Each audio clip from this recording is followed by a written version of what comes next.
Formula ఈ racing కేసులో కేటీఆర్కు ACB నోటీసులు ఇచ్చింది.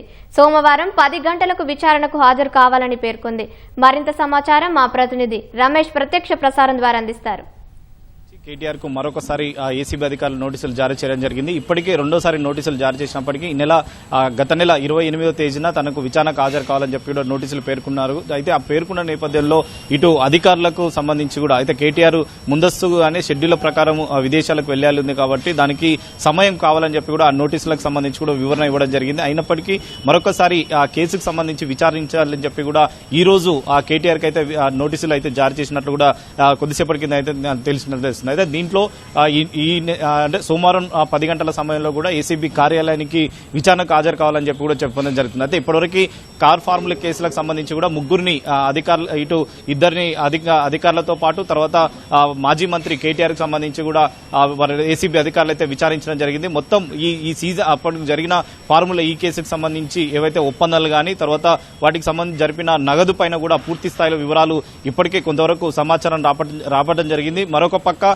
ఫార్ములా ఈ రేసింగ్ ఎవరైతే నిర్వహించిన సంస్థలకు సంబంధించి కూడా జూమ్ లో వారిని అయితే విచారించడం జరిగింది. వారు ఇచ్చిన సమాచారం ఆధారంగా మరొకసారి కేటీఆర్ అయితే ఏసీబీ అధికారులు అయితే విచారించే అవకాశం కనపడుతుంది. దీంట్లో మరి ఎలాంటి విషయాలు వెలుగులోకి వస్తాయనేది కూడా ప్రస్తుతం అయితే ఒక ఉత్కంఠ అయితే ప్రస్తుతం అయితే రేపుందని చెప్పవచ్చు. ఇప్పటివరకు ఈ కేసుకు సంబంధించి కూడా దాదాపు 45 కోట్ల వరకు సంబంధించి కూడా ఇటు ఆర్బీఐకి సంబంధించి కానీ తర్వాత ఇటు మంత్రివర్గం ఒప్పందం లేకుండా కూడా ఇదంతా బదిలీ జరిగిందని చెప్పి కూడా ఏసీబీ అధికారులకు సంబంధించి కూడా ఏసీబీ ఎఫ్ఐఆర్ లో పేర్కొనడం జరిగింది. కాబట్టి దాని ఆధారంగా కూడా కేటీఆర్ కు సంబంధించి మరొకసారి విచారణ కొనసాగించే అవకాశం ఉంది. విచారణలో మరి ఇతను ఇప్పటికే ఎందుకంటే సీనియర్ ఐఏఎస్ ఆఫీసర్ గా ఉన్న అరవింద్ కుమార్ గాని తర్వాత హెచ్ఎండిఏ విశ్రాంతి చీఫ్ ఇంజనీర్ గా ఉన్న బిఎన్ రెడ్డి కూడా స్టేట్మెంట్ కూడా రికార్డ్ చేయడం జరిగింది. కాబట్టి వారితో పాటు కేటీఆర్ ను కూడా సుదీర్ఘంగా గత విచారణలో కూడా సుదీర్ఘంగా విచారించడం జరిగింది. విచారణలకు సంబంధించి కూడా కొంతవరకు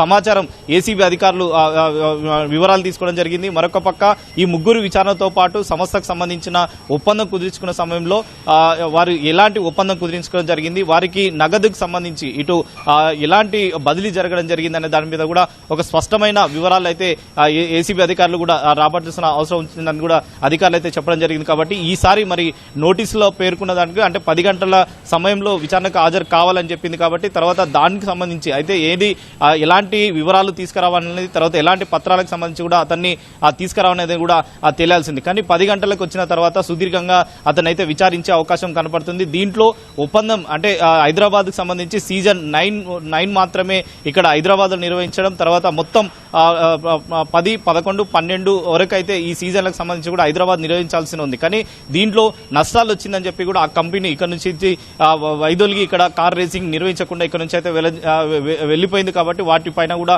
వివరాలు అయితే అధికారులు అయితే రాబట్టే అవకాశం కనపడుతుంది. మరొక పక్క కేటీఆర్ అనేక సార్లు కూడా మీడియా సమావేశం ఏర్పాటు చేసి ఇటు మంత్రివర్గం సంబంధించి నిర్ణయంతోనే ఇటు మంత్రిగా నేను చెప్పిన ఆదేశాలతోనే ఇటు ఐఏఎస్ అధికారులు కానీ ఇక్కడ ఉన్న అధికారులకు సంబంధించి వారైతే ఈ కార్ రేసింగ్ సంబంధించి కూడా మేము ఇచ్చిన ఆదేశాలతోనే కూడా ఇదంతా బదిలీ జరిగిందని చెప్పి కూడా గతంలో అనేక సార్లు మీడియా సమావేశంలో కూడా చెప్పడం జరిగింది. కానీ ఈసారి కార్ ఫార్ములా ఈ కేసుకు సంబంధించి మరి ఏసీబీ అధికారుల వాటికి సంబంధించి వివరాలు అంటే ఎలాంటి వివరాలు తీసుకుంటారు, ఆ వివరాలు సేకరించిన తర్వాత ఏ విధంగా ఈ కేసుకు ముందుకు వెళ్తాననేది కూడా ఒక సందిగ్ధత ప్రశ్న అయితే నెలకొందని జరిగింది.